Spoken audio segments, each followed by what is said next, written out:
ಎಲ್ಲರಿಗೂ ನಮಸ್ಕಾರ. ನನ್ನ ಹೆಸರು ಮಂಜುನಾಥ್ ಆರ್ಯಕಟ್ಟೆ.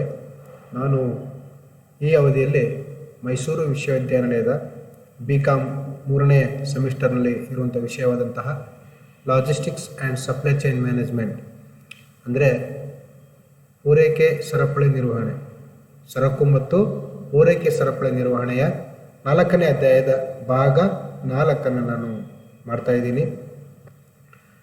ಈ ಒಂದು ಅವಧಿಯಲ್ಲಿ ನಾನು 2 ವಿಚಾರವನ್ನು ತೊಗೊಂಡಿದ್ದೀನಿ.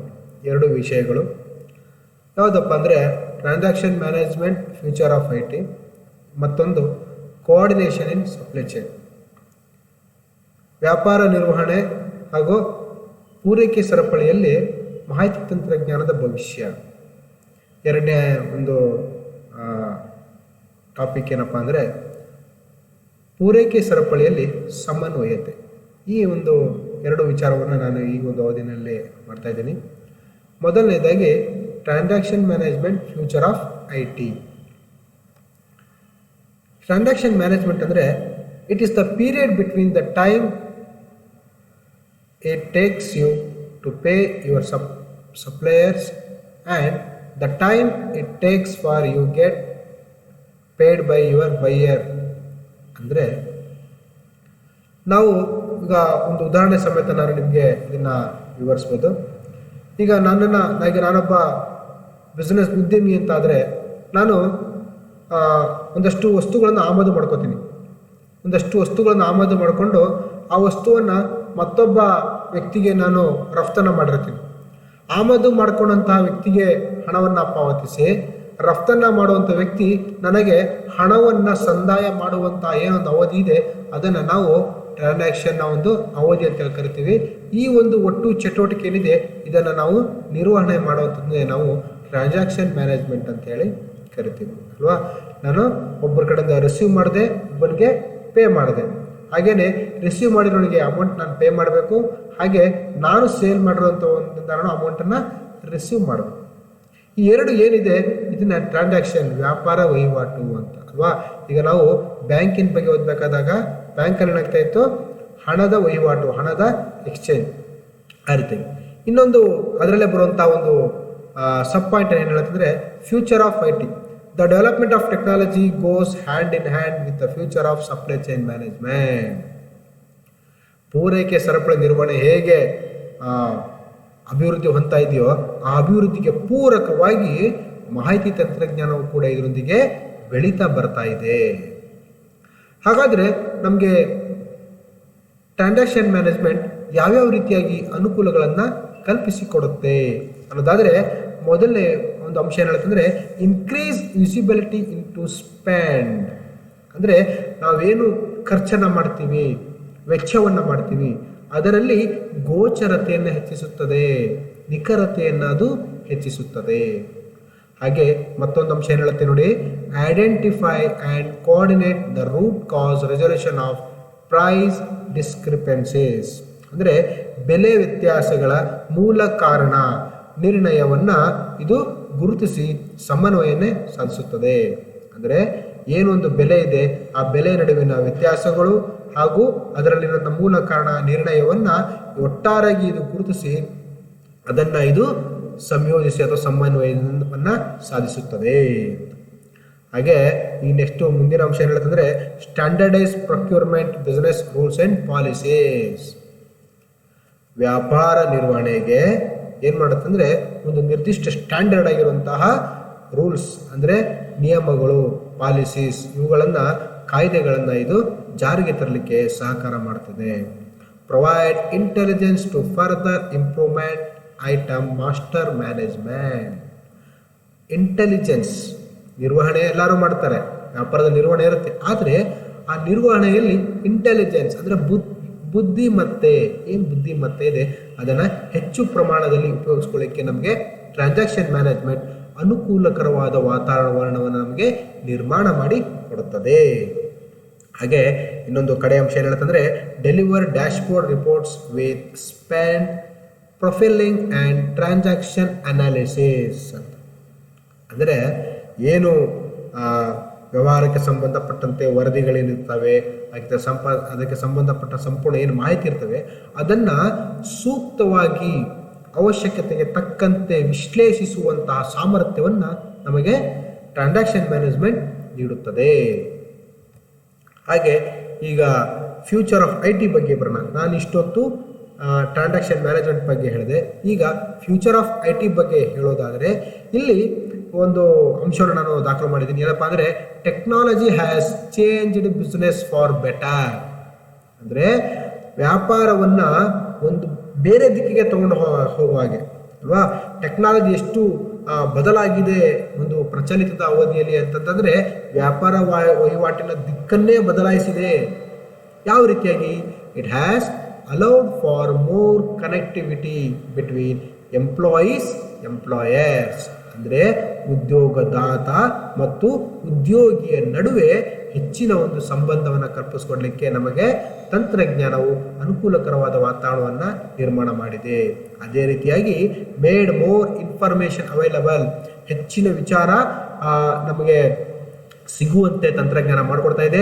Allowed for more stream line storage of files. ಅಂದರೆ ಹೆಚ್ಚಿನ ಪ್ರಮಾಣದ ವಿಚಾರವನ್ನು ನಮಗೆ ದಾಸ್ತಾನು ಮಾಡಲಿಕ್ಕೆ, ಶೇಖರಣೆ ಮಾಡಲಿಕ್ಕೆ ತಂತ್ರಜ್ಞಾನ ಅನುಕೂಲಕರ ಮಾಡಿಕೊಡ್ತಾ ಇದೆ. Increased analytical power of data.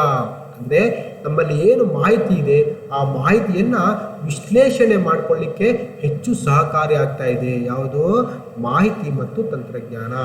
As technology continues to grow, change and advance, the benefit of technology in business will continue to strengthen organization. ಏನು ನಮ್ಮ ತಂತ್ರಜ್ಞಾನ ಇದೆ, ಈ ತಂತ್ರಜ್ಞಾನ ಬೆಳೆದಷ್ಟು, ಬದಲಾದಷ್ಟು, ಇನ್ನೂ ಹೆಚ್ಚು ಮುಂದುವರಿದಷ್ಟು ಒಂದು ವ್ಯಾಪಾರ ಸಂಸ್ಥೆಗೆ ಅಥವಾ ಒಂದು ವ್ಯವಹಾರ ಸಂಘಟನೆಗೆ ತನ್ನ ವ್ಯಾಪಾರ ವಹಿವಾಟು, ಅದರ ವ್ಯಾಪ್ತಿಯನ್ನು ವಿಸ್ತರಣೆ ಮಾಡಲಿಕ್ಕೆ ಹೆಚ್ಚು ಅವಕಾಶಗಳನ್ನು ನಮ್ಗೆ ಯಾವ್ದು ಮಾಡಿಕೊಡುತ್ತೆ? ಮಾಹಿತಿ ತಂತ್ರಜ್ಞಾನ ಮಾಡಿಕೊಡುತ್ತೆ. ಈಗ ಈ ಅವಧಿಯ ಎರಡನೆಯ ಒಂದು ಟಾಪಿಕನ್ನು ನಾನು ತಗೋತಾ ಇದ್ದೀನಿ. ಆ ಟಾಪಿಕ್ ಹೆಸರೇನಪ್ಪ ಅಂತಂದರೆ coordination in a supply chain. ಅಂದರೆ ಪೂರೈಕೆ ಸರಪಳಿಯಲ್ಲಿ ಸಮನ್ವಯತೆ. ಮೊದಲು ಏನು ಹೇಳ್ತಂದರೆ a supply chain is a system of organisations, people, activities, information and resources involve in moving a product or service from supplier to customer. ಈ ಒಂದು 3 ಸಾಲುಗಳ ಸಂಕ್ಷಿಪ್ತ ವಿವರಣೆ ಏನಪ್ಪಾ ಅಂತಂದರೆ ಪೂರೈಕೆದಾರನಿಂದ ಹಿಡಿದು ಗ್ರಾಹಕ. ಪೂರೈಕೆದಾರ ಅಂದರೆ ಯಾರು? ಕಚ್ಚಾ ಸಾಮಗ್ರಿಗಳನ್ನು ವ್ಯಾಪಾರ ಸಂಸ್ಥೆಗಳಿಗೆ ಪೂರೈಕೆ ಯಾರು ಮಾಡ್ತಾರೆ ಅಂತ ಪೂರೈಕೆದಾರ. ಕಡೆಗೆ ಸಿದ್ಧ ವಸ್ತುವಾಗಿ ಕಡೆಗೆ ಎಲ್ಲಿವರೆಗೆ ಬರುತ್ತೆ? ಗ್ರಾಹಕನಿಗೆ ಸಿದ್ಧ ವಸ್ತುವಾಗಿ ತಲುಪುತ್ತಲ್ಲ, ಇಲ್ಲಿವರೆಗಿನ ಏನೇನು ಚಟುವಟಿಕೆಗಳು ನಡೀತಾವೋ ಇವೆಲ್ಲದರ ಮಧ್ಯೆ ಸಮನ್ವಯನೇ ಸಾಧಿಸುತ್ತೆ. ಇಲ್ಲೊಂದು ಪೂರೈಕೆ ಸರಪಳಿ ಇದ್ದೇ ಇರುತ್ತಲ್ವಾ, ಈ ಒಂದು ಏನು ಸಪ್ಲೈ ಚೈನ್ ಇದೆ ಇದರ ಮಧ್ಯೆ ಸಮನ್ವಯನ ಸಾಧಿಸೋದು ಅಲ್ವಾ. ಹಾಗೇನೆ ಯಾವ ಥರ ಸಮನ್ವಯತೆ ಸಾಧಿಸೋದು? ಸಿಸ್ಟಮೆಟಿಕ್ ಆಗಿ, ವ್ಯವಸ್ಥಿತವಾಗಿ ಸಮನ್ವಯನ ಸಾಧಿಸೋದು. ಇದರ ಮಧ್ಯ ವ್ಯಾಪಾರ ಸಂಘಟನೆ, ಜನ, ಚಟುವಟಿಕೆ, ಮಾಹಿತಿ ಮತ್ತು ಸಂಪನ್ಮೂಲ. ಇಲ್ಲಿಂದ ಎಲ್ಲಿವರೆಗೆ? ಪೂರೈಕೆದಾರನಿಂದ ಗ್ರಾಹಕರೊಳಗೆ.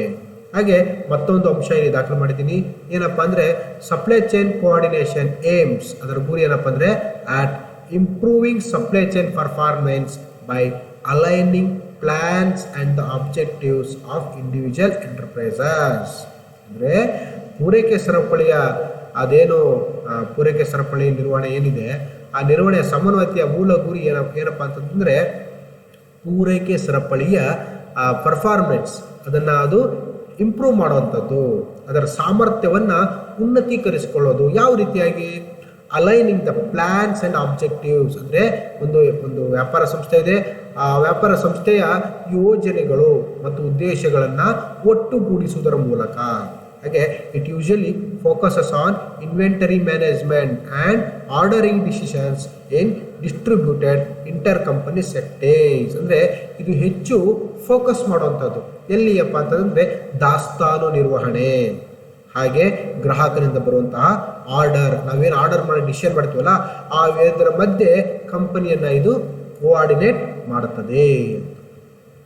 ಹಾಗಾದರೆ ಇನ್ನೂ ಒಂದಷ್ಟು ವಿಚಾರಗಳನ್ನ ನಾವು ಚರ್ಚೆ ಮಾಡೋದಾದರೆ ದ ಟರ್ಮ್ ಕೋಆರ್ಡಿನೇಟ್ ಮೀನ್ಸ್ ಅಂದರೆ ಸಮನ್ವಯ ಏನು ಹೇಳ್ತದೆ ಅಂದರೆ task which are intended for improving the total supply chain profits by various agents. ಅಂದರೆ ವ್ಯಾಪಾರ ಸಂಘಟನೆಗೆ ಸಹಕಾರಿಯಾಗಿರುತ್ತಾ ಏನು ವಿವಿಧ ರೀತಿ ಏಜೆಂಟ್ಸ್ಗಳು ಎಲ್ಲ ಇದಾರಲ್ಲ, ಇವರನ್ನೆಲ್ಲ ನಾವು ಗಣನೆಗೆ ತಗೊಂಡು ನಾವು ಸಮನ್ವಯನ ಸಾಧಿಸೋದು ಅಂತ. ಹಾಗೆ ಮತ್ತೊಂದು ಅಂಶ ಹೇಳುತ್ತೆ, ದಿಸ್ ಆಲ್ಸೋ ಇನ್ವಾಲ್ವ್ಸ್, ಇನ್ನೂ ಏನು ಇನ್ವಾಲ್ವ್ ಆಗಿದೆ ಅಂತಂದರೆ task to stop things that might hurt both local profits and total profits.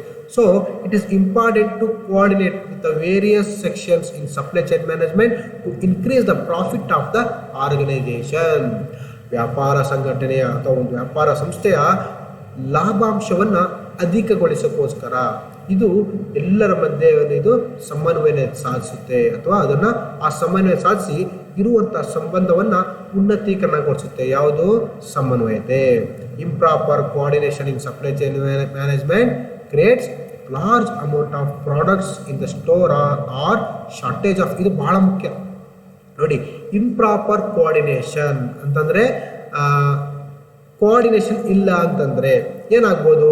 ಪೂರೈಕೆ ಸರಪಳಿಯಲ್ಲಿ ಬಹಳ ಸಮಸ್ಯೆ ಉಂಟಾಗುತ್ತೆ. ಯಾವ ರೀತಿ ಸಮಸ್ಯೆ ಉಂಟಾಗುತ್ತೆ? Amount of large amounts of products in the store or shortage of product. ಕೆಲವೊಮ್ಮೆ ಉತ್ಪನ್ನದಲ್ಲಿ ತೊಡಕುಂಟಾಗಿ ಹೆಚ್ಚು ಉತ್ಪಾದನೆ ಮಾಡೋಕ್ಕಾಗದೆ ಗ್ರಾಹಕರಿಗೆ ಸೇವೆಯನ್ನು ಸಲ್ಲಿಸೋಕ್ಕೆ ಆಗೋದಿಲ್ಲ. ಕೆಲವೊಮ್ಮೆ ಮಿತಿಮೀರಿ ಉತ್ಪಾದನೆಯಾಗಿ ಸ್ಟೋರ್ ರೂಮಲ್ಲಿ ಹಾಗೆ ಉಳಿದಿರುತ್ತೆ, ಅದು ಬೀಕರಿಯಾಗದೆ ಕಂಪನಿ ನಷ್ಟವನ್ನು ಅನುಭವಿಸುವ ಸಾಧ್ಯತೆಗಳು ಇರುತ್ತೆ. ಸೊ ಅರ್ಥ ಆಗಿದೆ ಅಂತ ಭಾವಿಸ್ತೀನಿ. ಹಾಗಾಗಿ ಇದರ ಒಟ್ಟು ಒಂದು ಉಪಸಂಹಾರ ಏನು ಹೇಳುತ್ತಪ್ಪ ಅಂತಂದರೆ, transaction management future of IT ಎರಡು ಸೇರಿ ಒಂದು ಉಪಸಂಹಾರ ಇದೆ. ಏನಂದರೆ it is the period between, ನನಗೆ ಆಗಲೇ ಹೇಳಿದೆ ಏನಂತಂದರೆ ಟ್ರಾನ್ಸಾಕ್ಷನ್ ಮ್ಯಾನೇಜ್ಮೆಂಟ್ ಅಂತಂದರೆ ಒಬ್ಬ ಎಕ್ಸ್ಪೋರ್ಟರು ಒಬ್ಬ ಇಂಪೋರ್ಟರ್ ಇರ್ತಾರೆ, ಇವರ ನಡುವಿನ ಕೊಂಡುಕೊಳ್ಳುವಿಕೆಯಲ್ಲಿ ಹಣದ ಒಂದು ಬದಲಾವಣೆ ಇರುತ್ತೆ. ಆ ನಡುವಿನ ಅವಧಿಯನ್ನು ನಾವು ಟ್ರಾನ್ಸಾಕ್ಷನ್ ಮ್ಯಾನೇಜ್ಮೆಂಟ್ ಅಂತ ಕರಿತೀವಿ.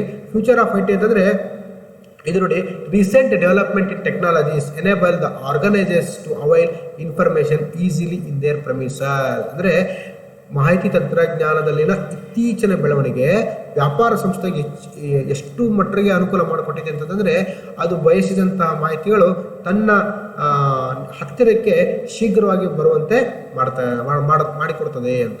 ಹಾಗೆ ಕೋಆರ್ಡಿನೇಷನ್ ಸಪ್ಲೈ ಚೈನ್ಗೆ ಒಂದು ಉಪಸಂಹಾರ ಏನಪ್ಪ ಅಂತಂದರೆ, ಇದು aims at improving supply chain performance by aligning plans and the objectives of individual enterprises. ಅಂದರೆ ಒಂದು ಸಂಘಟನೆಯ ಯೋಜನೆ ಮತ್ತು ಉದ್ದೇಶಗಳನ್ನು ಒಟ್ಟುಗೂಡಿಸಿ ಅಥವಾ ಅದನ್ನು ಉನ್ನತೀಕರಿಸಿ ಏನು ಮಾಡುತ್ತೆ, ಕಂಪನಿಗೆ ಲಾಭಾಂಶ ತರೋದಷ್ಟೇ ಅಲ್ಲ, ದೀರ್ಘಕಾಲ ಉಳಿಯುವಂತೆ ನಮಗೆ ಈ ಪೂರೈಕೆ ಸರಪಳಿಯಲ್ಲಿನ ಸಮನ್ವಯತೆ ಮಾಡಿಕೊಡುತ್ತೆ ಆಯಿತಾ. ಸೊ ಅರ್ಥವಾಗಿ ಅಂತ ಹೇಳಿ ನಾನು ಭಾವಿಸ್ತೀನಿ. ಮುಂದಿನ ಅವಧಿಯಲ್ಲಿ ನಾನು ಮಿಕ್ಕ ಒಂದು ಭಾಗಗಳನ್ನು ನಾನು ಮಾಡ್ತೀನಿ. ಎಲ್ಲರಿಗೂ ಧನ್ಯವಾದಗಳು.